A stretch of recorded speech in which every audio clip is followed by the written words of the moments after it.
अध्यक्ष महोदय, राष्ट्रपतीच्या आधी अभिभाषणावर बोलण्यासाठी मी या ठिकाणी उभा आहे। सर्वात महत्त्वाचं, हल्लीच्या धावपळीच्या कालखंडामध्ये आरोग्य सगळ्यात महत्त्वाचं असतं। आज केंद्र सरकारच्या या वर्षीच्या आरोग्य बजेटमध्ये अनेक घोषणा करण्यात आल्या असल्या तरी प्रत्यक्षात काही गंभीर समस्या दुर्लक्षित करण्यात आल्या आहेत।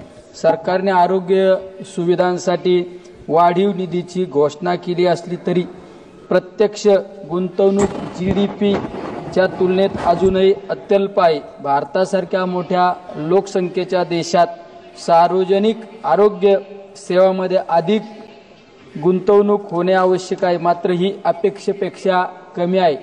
ग्रामीण भागामध्ये प्राथमिक आरोग्य केंद्र, शहरी भागामध्ये जिल्हा रुग्णालय, सरकारी वैद्यकीय सेवा अद्याप ज्या पद्धतीने अपेक्षित आहे त्या पद्धतीने अपेक्षित नाही।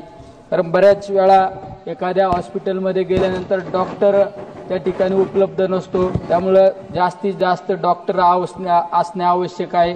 त्या ठिकाणी मेडिकलच्या सुखसुविधा त्या ठिकाणी आवश्यक नसतात। बजेटमध्ये जरी आज आयुष्यमान भारत यासारख्या योजना पुढे रेटल्या जात असल्या तरी त्या प्रामुख्याने खाजगी रुग्णालयांना फायद्याच्या ठरत आहे। त्यामुळे सार्वजनिक आरोग्य सेवा दुर्बल होत आहे आणि सामान्य नागरिकांच्या फायद्यापेक्षा खाजगी वैद्यकीय संस्थांना त्याचा फायदा होत आहे। अध्यक्ष महोदय, औषधे आणि संशोधन केंद्राकडे लक्ष देणे अपेक्षित आहे। त्यासाठी जास्तीत जास्त निधी त्या ठिकाणी देणे अपेक्षित आहे।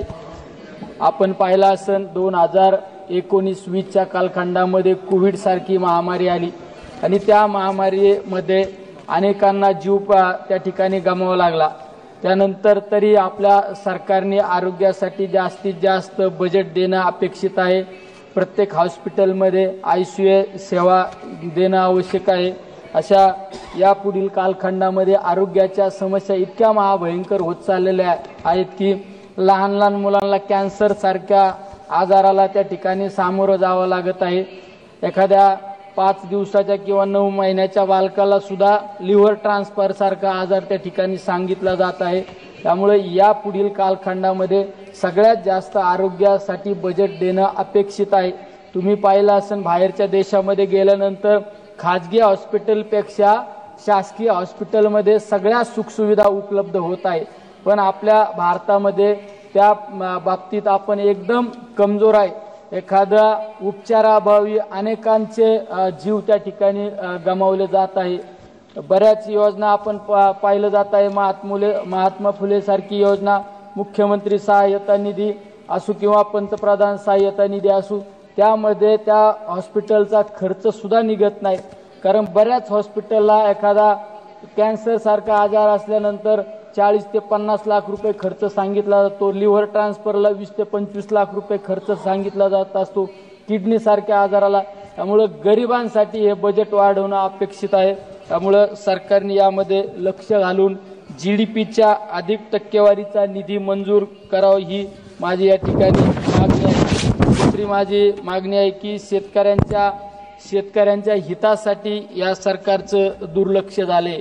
यंदाच्या बजेटमध्ये शेतकऱ्यांसाठी ठोस निर्णय घेतले नाहीत।